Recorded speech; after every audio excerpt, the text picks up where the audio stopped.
All right, ladies and gentlemen, boys and girls, children of all ages, fellow Pandemonium travelers, this is Seattle Pandemonium Shutdown Day 91 by my count. Now, what the hell is going on? Do you know? Do I know? Does anyone know? So, I haven't actually looked into it, okay, but I gotta issue a couple corrections from yesterday. So I misquoted the gun purchases statistic. Not 80% of the people who bought the 2 million guns, roughly 1.7 million guns in the last month, were first-time buyers. It was only 40%. So it's only half. So only 700, 800,000 people were first-time gun buyers, as opposed to many more than that. But anyways, yesterday also, I got caught in traffic, okay? I got caught in traffic, and at the time, I was unaware of the, 10,000 people who were in downtown Seattle, which the location of the, police precinct, the police headquarters, they were around that, which is right next to I-5, therefore they shut down I-5, and then I think another group went and shut down 99, which is what I was on yesterday, and so it blocked everything up. Now, I just thought we were returning to, okay, I'll honk for you. Okay, and I thought that life was returning to normal. I thought that it was like, oh, everyone's going and doing stuff again. No, not so. No, people were just getting jammed up by the protesters. Now today, as you can see, traffic is lighter. And, man, I'm telling you. What is that? What is that? It's like a bag of garbage. Well, good on you for not just running it over, bro, I guess. Do the right thing. All right. What's going on? Man, I'm telling you. I think I expounded on it yesterday at length, out loud to myself, to no one, that, we got to figure out how we're coming back from this, because I don't really want to do a race war or a factional war or whatever people are imagining we're going to do to resolve these various conflicts. So something I'm noticing, and I touched on this yesterday, is people falling for essentially rhetorical verbal shell games. Like, someone's using one term and you think it means something.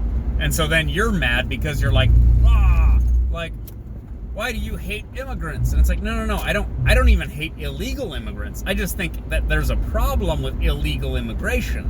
And it's like, why do you hate brown people? And it's like, a lot of people who are here illegally from other countries are Irish and shit, right? That's not okay either.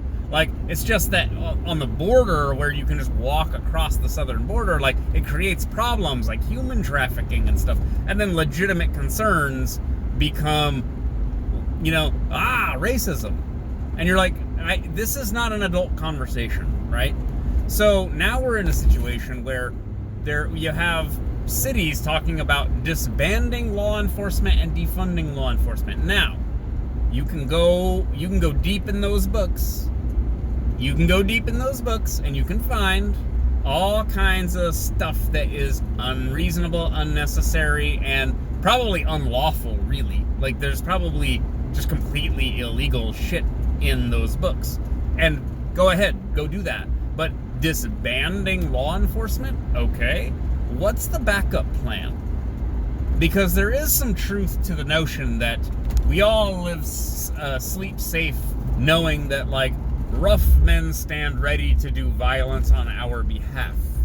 Now, if you do not outsource that enforcement of order to the state, you will enforce it, or you will outsource it to someone else who will then enforce, I guess, the law.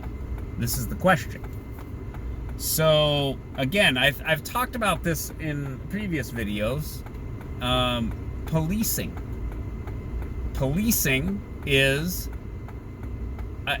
every police encounter becomes an armed confrontation because the officer is armed. Okay? So at that point, we have to think about what laws we are asking them to enforce, when and where and how. And at which point, you then set a policy. This is the law. Judge Dredd. I am the law. Okay? What is the law? At which point you can attempt to apprehend someone and essentially, once again, drag them before a judge to the adjudicators to decide what their punishment should be. At which point you created an armed confrontation with somebody who, generally is not going to want to be apprehended. Right? Like, they don't want to be arrested. At which point, they will likely resist. How much do they resist, and what do you do as a result of them resisting becomes contextual in every instance that it happens. It becomes an issue, it becomes sort of like a different scenario in every situation that it occurs in, and at which point, God knows what's gonna happen. Suspect has a weapon on them, they pull it out. Or they don't have a weapon, the officers overreact. You necessarily create these situations when you have a state. And this is like a hard problem. Again, the hard problems haven't been solved. And the reason that you know that they're hard problems is because we haven't solved them yet. Because if they were easy, we would have already solved them and we wouldn't be talking about it. Like the how to tie your shoelaces problem, which is created, which is actually, it's created by the fact that we have shoes, but it's solved by the fact that apparently we just teach people generally how to tie their shoes. There's no state law saying that we have to teach people to tie their shoes. There's no safety regulation like, oh, you can't walk around with your shoes untied because that's dangerous. No, you should just tie your shoes because it's your responsibility to do that. What? Fucking phone call? No. Get out of here.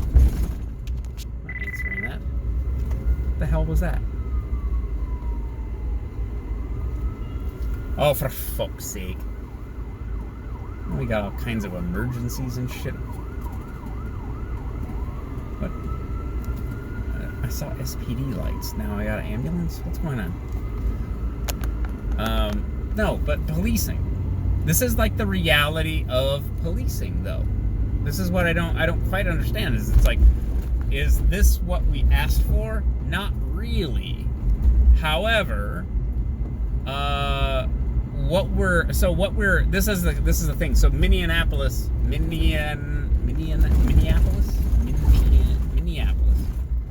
is the headline was they were talking about disbanding their police, disbanding their law enforcement essentially. Now, I don't know if that means the county, like the sheriff and stuff, because you do vote for sheriffs. I don't know if it's true like everywhere. I remember voting for sheriff, which that was part of the crux of the movie Gangs of New York, was the Irish voting for an Irish sheriff so that they could have justice for the injustice to the Irish, population. I think that's the same everywhere. Maybe I'm wrong. But the city, I guess, police, like the Minneapolis Police Department, disbanded. Now, on the one hand, my ANCAPism tells me, like, hell yeah, get some kind of, quote unquote, free market solution in there. Okay, that's cool. Except, some neighborhoods will be able to pay more for private security who also can wield lethal force and continue to create the same problems. meanwhile, other communities will not be able to afford private security to, enforce order. Now, this is tricky. This is a kind of a big deal. You don't just privatize the fire department, right? To get to get you in the right mindset. I know everyone's mad at police right now, but you don't just privatize the fire department and there's no problems. Like, there's a transition. You got to transition to something that's at least as effective, and ideally not just as effective. It's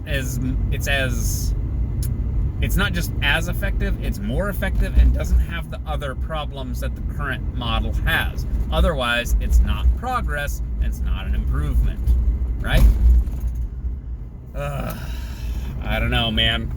I mean, private security with an emphasis on customer service and de-escalation is the friendly neighborhood police solution that you're looking for. It is the solution we're looking for. Maybe it means a tiered law enforcement response, right? Like, maybe there are tiers, like you have unarmed or lightly armed police, and then they can, I guess, rapidly as humanly possible, draw armed security or armed police if necessary. I mean, I don't know how this would work. I think it's kind of like the London police or like British police. They kind of have they have some armed bobbies, and then they have like lightly armed bobbies, and so hopefully you can respond quickly to escalating situations if you can't de-escalate them. But the incentive is there with law enforcement with American police. The incentive is there to just escalate, because every escalation justifies your budget, your equipment, your tactics, etc. So we might have a perverse incentive in place for our publicly funded law enforcement, but that doesn't mean just privatizing won't create its own problems. There's a Bentley. Huh. Anyways, that's probably enough from me for one day. I'll yak at you more later. All right, bye.